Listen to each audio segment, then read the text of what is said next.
This segment of the news has been brought to you by Sun Oil Limited. Welcome back. As the University of the Bahamas prepares to undergo a regime change this coming August, welcoming incoming President Eric Rowland, JCN's Austin Fernandez sat down with outgoing President Rodney Smith and files this report. Dr. Rodney Smith, the now outgoing president of the University of the Bahamas, says that as he reflects on his time at the university, he feels proud not only of what has been done under his purview, but what he feels the institution has the potential to be in the future. As I look back on it, I know that we've accomplished a whole lot. It hasn't always been easy, but we remain focused on our goals and objectives.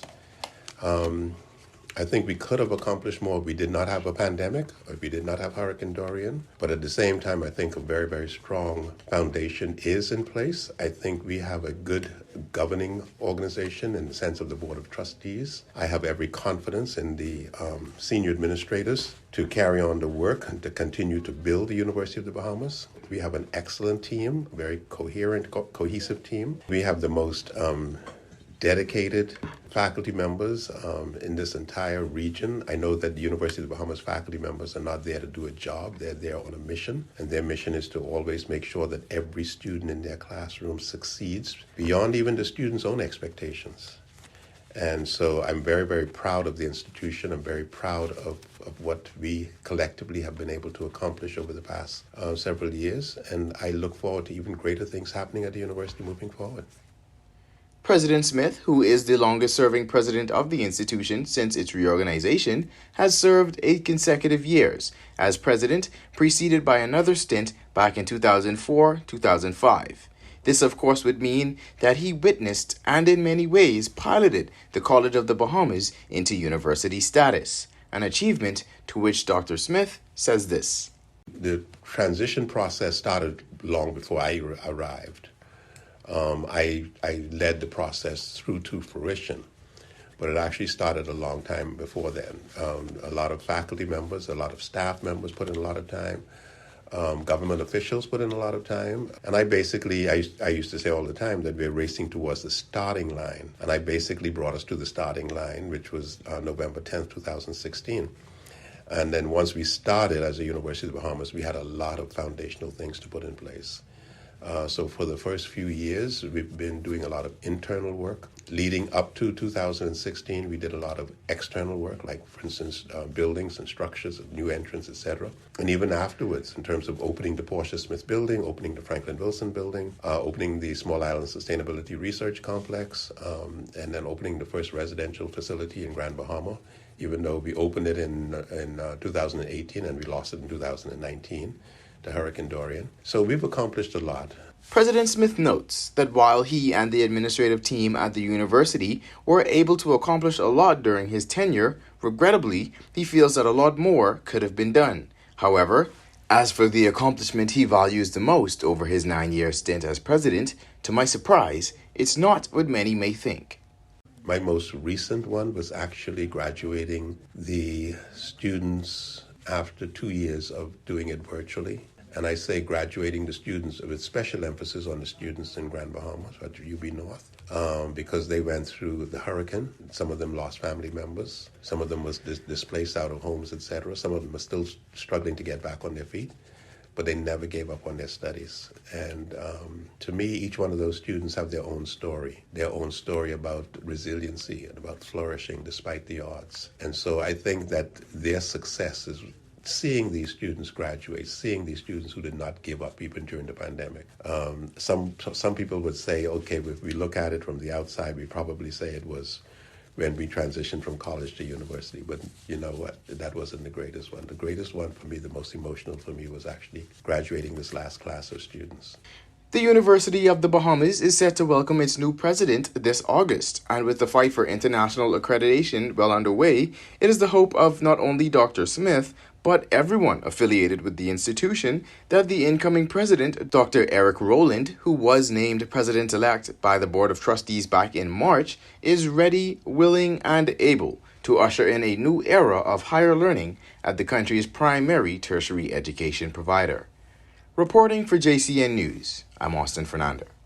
Thanks, Austin, for that report. President of the Bahamas Taxi Cab Union, or BTCU, Wesley Ferguson, cites the highly politicized nature of some unionists as the reason why his union joined the newly formed Bahamas National Alliance Trade Union Congress, or BNATUC.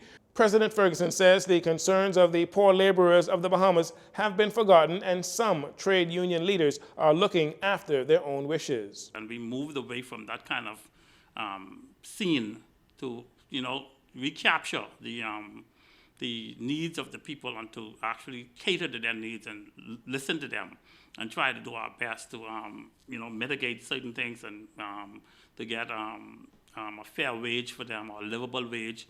And all, there's a lot of labor unrest in this country, and there's a lot of laborers who are just not satisfied with their wages, the way they're treated on the job.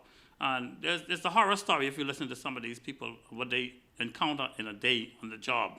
So we are seeking to just look out for the rights of these people and try our best to represent them without getting embroiled or entangled in any political rhetoric or political favors or looking for any political appointments and so on and so forth. The Taxi Cab Union president says his union still remains in the dark about the memorandum of understanding that was signed between the Progressive Liberal Party, the National Congress of Trade Unions Bahamas, and the Trade Union Congress, the TUC, back in August last year, adding that the BTCU was not interested in signing an agreement with any political party. And we moved away from that kind of scene to, recapture the needs of the people and to actually cater to their needs and listen to them and try to do our best to mitigate certain things and to get a fair wage for them, or a livable wage.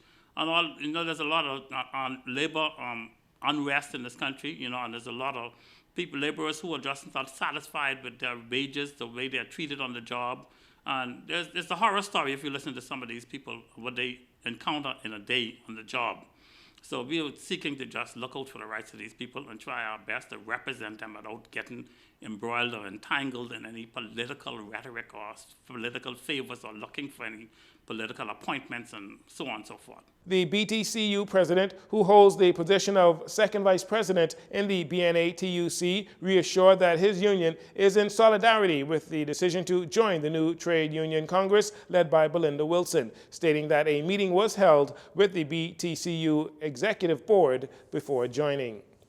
Minister for Grand Bahama, Ginger Moxey, encouraged young people enrolled in the Grand Bahama Summer Youth Employment Program 2022 to take advantage of every opportunity presented during their period of employment. The minister gave this charge during orientation for both summer sessions at the ceremony at the Grand Lucayan Convention Center on Monday. She said it is her hope that participation in the program would open doors to future career paths and employment opportunities, and also generate creativity and get young people excited about the future. Ms. Moxey reminded the participants about the new Innovation Award, which is a competition launching this summer where a $50,000 cash prize will be given to the best app developed by a Bahamian under 25.